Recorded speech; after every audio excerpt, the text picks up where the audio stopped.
क्या बात है सीते? क्या तुम अयोध्या जाकर प्रसन्न नहीं होगी? कैसे रहूंगी? अयोध्या जाकर आप राजा होंगे, अपने कर्तव्य और प्रजा पालन में डूब जाएंगे। फिर मुझे कहाँ आपके साथ इतना समय मिलेगा जो यहाँ वनवास में मिलता है। वहां जय जयकार होगी, पर इस वन जैसी शांति कहाँ होगी। वहां आनंद के दीपक जलेंगे, पर जुगनुओं का दिव्य प्रकाश कहाँ होगा। ना ऐसी शांत नदी होगी और ना ऐसी पुष्प वर्षा। तो मेरे लिए तो हानि ही होगी ना आर्य।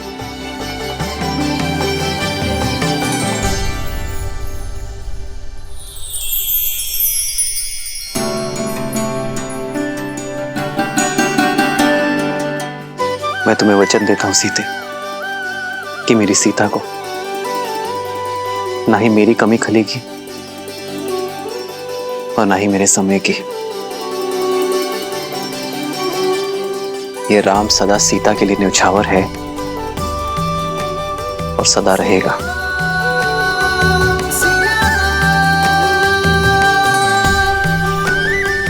कदाचित ये क्षण कभी समाप्त ना हो।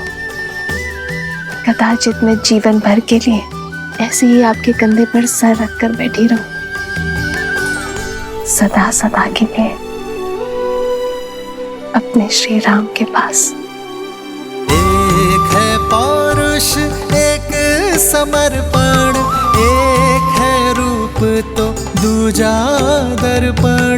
जन्म जन्म का है ये संगम, राम रतन सीता वैभव धन। सिया राम, सिया राम, सिया राम, सिया राम। मैं राम के सम्मान का हरण करने जा रहा हूं। उस राम का वध क्षण भर में कर सकता हूं मैं, परंतु इससे उसे अपने दुखों से मुक्ति मिल जाएगी। जिस राम की प्रशस्ति तुम गा रही थी, उस राम का नाम छीन लूंगा मैं। लज्जा और दुख के सागर में डुबा दूंगा उसे भी और रघुकुल की रीति को भी। धीरे धीरे करके मारूंगा। सबसे पहले मैं उसकी सबसे प्रिय वस्तु छीन लूंगा। वो संसार के कोने कोने में भटकेगा, ढूंढेगा उसे, परंतु रावण के विरुद्ध कोई उसकी सहायता नहीं करेगा। निराशा और ग्लानि से पहले वो मरेगा, फिर उसका भाई लक्ष्मण, और वहां अयोध्या में उसकी प्रतीक्षा करते हुए उसका भाई भरत स्वतः ही आत्महत्या कर लेगा, बिना एक राक्षस के लहू बहाए। मैं रघुकुल को लहूलुहान कर अपने कुल के नाशक से प्रतिशोध लूंगा, और उसके बाद सब ओर से निराश सीता को निर्विरोध लंका की रानी बनाऊंगा।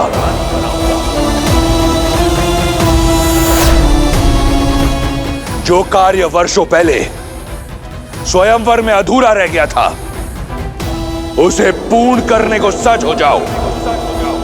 सीता का स्वागत।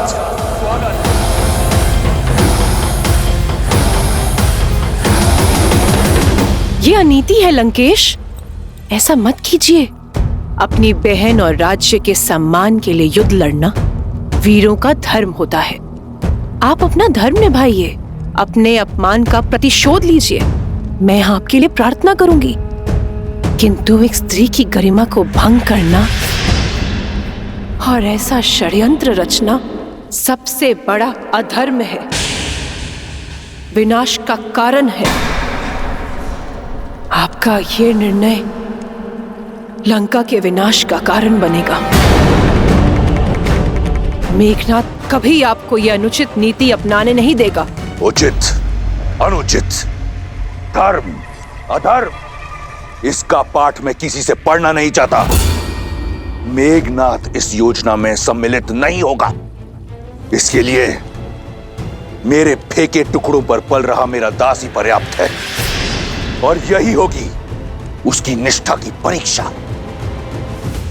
नहीं, मैं आपको ये पाप कदापि नहीं करने दूंगी। सावधान! मैंने तुमसे अनुमति नहीं मांगी, और तुम तो क्या, इस संसार में कोई लंकेश को चुनौती नहीं दे सकता।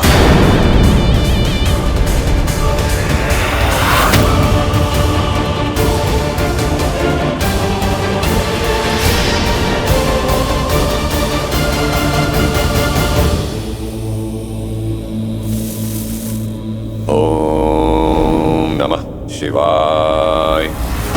ओम नमः शिवाय। ओम नमः शिवाय।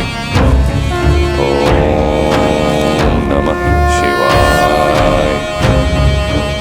ओम नमः शिवाय। ओम नमः शिवाय। मारीच, आंखें खोलो। ओम नमः शिवाय। समझो साधना पूर्ण हुई। कैलाश पति ने ना सही, लंका पति ने तुम्हारी सुन ली। ओम मारीच, शिवाय। यदि एक बार और तुम्हें पुकारना पड़ा तो वो अंतिम शब्द होंगे इस जीवन में जो तुम सुनोगे। लंकेश महाराज, आप यहां? मुझ जैसे तुच्छ सेवक के यहां आपको आने की क्या आवश्यकता पड़ी? उद्धार के लिए। अगर सेवक स्वामी के किसी काम आए तो इसमें सेवक का उद्धार होता है। अपने प्रतिकार के लिए मुझे तुम्हारी आवश्यकता है। आपकी सेवा में मुझे सुख मिलेगा, परंतु संसार के सबसे बलशाली वीर को मुझ जैसे तुच्छ की क्या आवश्यकता पड़ गई महाराज? मेरे स्वाभिमान पर प्रहार किया गया है। मेरी बहन के अंग भंग करके उसका अपमान किया गया है, वो भी एक तुच्छ मनुष्य द्वारा। दशानन के क्रोध को ललकार कर किसने अपनी मृत्यु को पुकारा है महाराज? वही वनवासी राम और लक्ष्मण। राम? क्या हुआ मारीच? तुम्हारे मौन में ऋण ना चुकाने का स्वर सुनाई दे रहा है। कोई संकोच है? संकोच नहीं महाराज, संदेह है। मेघनाथ जैसे इतने शक्तिशाली पुत्र के होते हुए मुझ जैसे वृद्ध की सहायता की क्या आवश्यकता पड़ गई महाराज? मेरी इस योजना में मुझे केवल तुम्हारी आवश्यकता है। मैं एक ऐसा व्यू रचूंगा जिसमें राम और उसका परिवार बिना किसी युद्ध के मारा जाएगा। राम दर दर भटकेगा और सीता पर केवल मेरा अधिकार होगा। राम, वही राम जिन्होंने सहस्त्र गजों की शक्ति वाली मेरी मां ताड़का का वध किया था। पुनः सोच लीजिए लंकेश, कहीं ये आत्म सम्मान का युद्ध आत्महत्या ना बन जाए। मारीच, रावण के समक्ष उसके शत्रु की प्रशंसा करना राजद्रोह है। अब तुम्हारे समक्ष केवल दो ही विकल्प हैं। या तो मेरी योजना में मेरा साथ दो, या तो फिर यमलोक के द्वार खटखटाने के लिए तत्पर रहो। क्या विकल्प चुनोगे? सुनना क्या है महाराज, मृत्यु तो सामने देख रहा हूं। लज्जाजनक हत्या पाने से अच्छा है कि मैं वीर गति पाऊं। आपने शरण दी थी, ऋणी हूं आपका, इसीलिए अपनी मृत्यु का भय नहीं, आपकी सुरक्षा का डर है मुझे, जिससे आप तुच्छ मनुष्य समझ रहे हैं। वो साधारण मनुष्य नहीं है, राम है, राम है वो। और मैं रावण। रावण, प्रस्थान की तैयारी करो मारीच। राधिकार और सीता दोनों मेरी प्रतीक्षा कर रहे हैं। रावण तो आपका भक्त है महादेव। आपकी चेतावनी का पालन करके उसने स्वयं को कितने वर्ष सीता से दूर रखा, किंतु अभी वो इस अनर्थ को करने का क्यों सोच रहा है? जब किसी का नाश समीप होता है तो उसका विवेक उससे दूर हो जाता है। रावण इतने समय तक मौन केवल इसलिए था क्योंकि उसके पास कोई उचित बहाना नहीं था, और अब शूर्पणखा के इस कृत्यों के पश्चात उसे एक अवसर मिल गया अपने दुष्कृत्यों को न्यायोचित ठहराने का। मंदोदरी, विभीषण, उन सब की चेतावनी को अनसुना कर वो एक ऐसे कर्म की ओर बढ़ चला है जो आने वाले समय में समस्त राक्षस जाति का सर्वनाश कर देगा।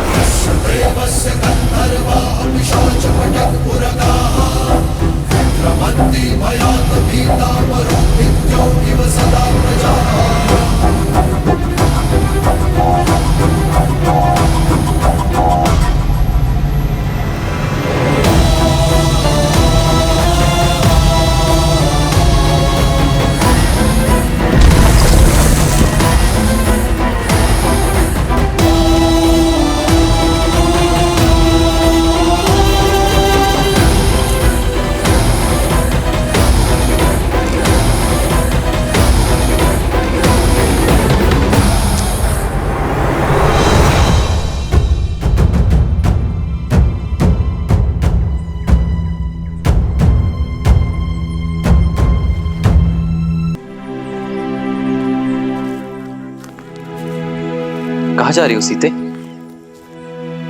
भोजन के लिए जल लेने जा रही हूँ। आओ मैं भी साथ चलता हूँ। नहीं आ रहे, आप क्यों कष्ट करेंगे? जलधारा निकट ही है, मैं ले आऊंगी। कल तो कह रही थी कि अयोध्या जाकर मेरे साथ बिताने को समय नहीं मिलेगा, इसलिए जितना समय हो सके साथ ही रहते हैं। आओ।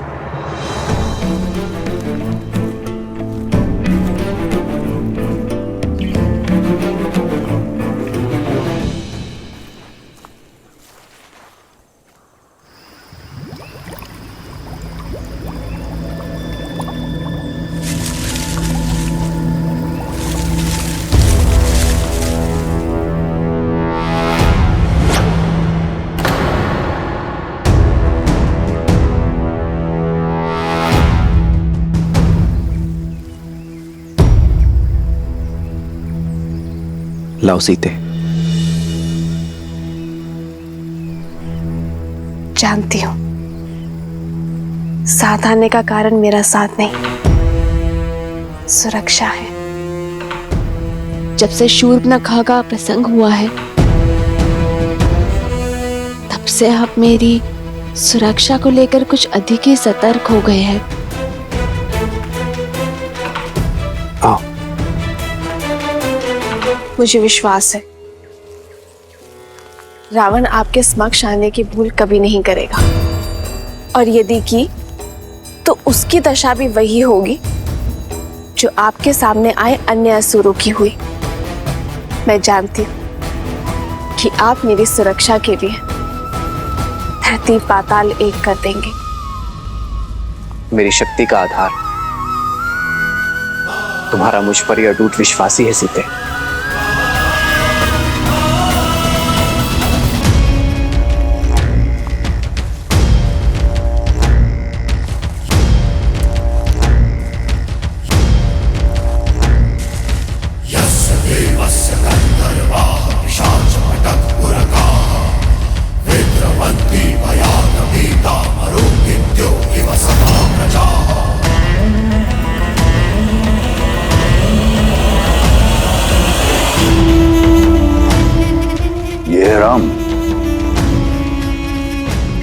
तो नीरव बालक है। बालक नहीं महाराज, महाराज बलि ने भी वामन को बालक समझा था। लेकिन ये भूल आप मत करें, आयु देखकर राम के शौर्य को कम समझना मूर्खता हो सकती है। एक बार, केवल एक बार और राम की प्रशस्ति खाओ, फिर देखो कैसे कैसे मेरा दास यम यहां स्वयं आता है। तुम्हारी आत्मा लेने अपना ध्यान केवल हमारी योजना पर रखो। एक बार और। एक सेवक का कर्तव्य होता है कि वो अपनी स्वामी की हर बात माने। जैसा कहा गया है वैसा करो। जाओ।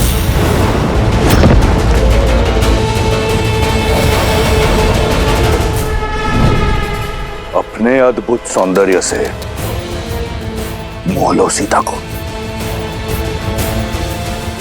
और दूर ले जाओ बालक राम को सीता से।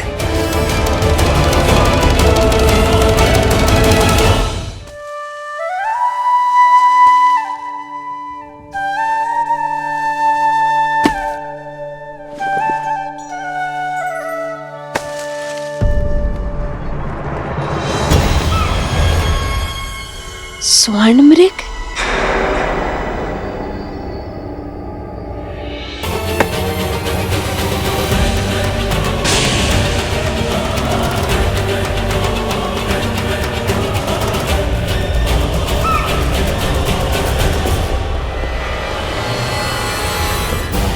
आर्य, लक्ष्मण भैया, देखिए कितना सुंदर स्वर्ण मृग है।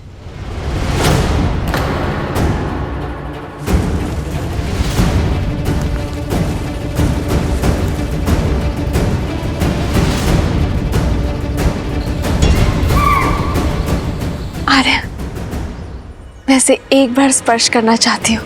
इस वन के हर दिव्य जीव की स्मृतियां अपने मन में बसाना चाहती हूँ। आर्य, क्या आप इस मृग को मेले पकड़ कर ला सकते हैं? स्वर्ण मृग नहीं होते सीते। नहीं होते? तो ये यहाँ क्यों है? और इसका रूप कितना आनंददायी है आर्य। हर बार रूप आनंद का कारण नहीं होता सीते, कई बार भ्रम छलावा भी होता है। मुझे भय कि ये स्वर्ण मृग कोई माया जाल है। भूल गई सीते, रावण अपनी बहन शूर्पणखा के अपमान के प्रतिशोध का मार्ग खोजा है, और यह मार्ग माया जाल भी हो सकता है। हमें कुटिया में चलना चाहिए।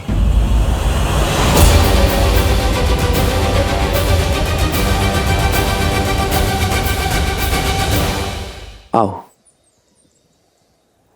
जिस श्री राम के नाम मात्र से उनके शत्रु में भय उत्पन्न हो जाता है, उनका साथ होने पर मुझे क्षति पहुंचाने का दुस्साहस रावण भी नहीं कर सकता है। जो अपने भाई कुबेर का घर लंका छीन सकता है, जो अपने आराध्य महादेव को वश में करने का दुस्साहस कर सकता है सीते, वो कुछ भी कर सकता है।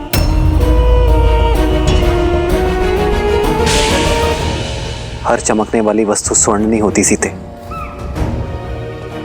शूर्पणखा का प्रसंग स्मरण है ना तुम्हें?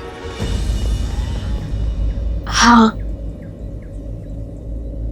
पर आर्य, इसका अर्थ ये तो नहीं है ना कि हर सौंदर्य के पीछे संकट की छाया खोजी जाए। आप एक क्षण को सोचिए, यदि ये मायावी ना हुआ तो क्या इस सुंदर जीव का संरक्षण करना हमारा धर्म नहीं है आर्य? मैं इसके सौंदर्य के स्पर्श का अवसर खोना नहीं चाहती हूँ, और जीवन में धर्म और कर्तव्य निभाते निभाते क्षणिक खुशियों को खोना, ये भी तो एक बहुत बड़ी भूल है ना आर्य। और यदि ये मायावी हुआ तो भी आप है ना हर माया को भंग कर सकने में सक्षम। और इन 13 वर्षों के वनवास में मैंने आपसे कभी कोई कामना नहीं किया आर्य। और यदि आप फिर भी नहीं चाहते कि मैं उस सुंदर जीव के सामीप्य आऊं,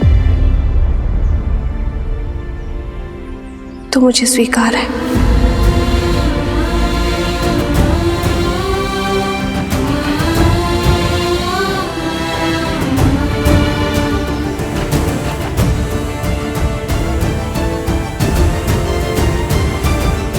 सीते,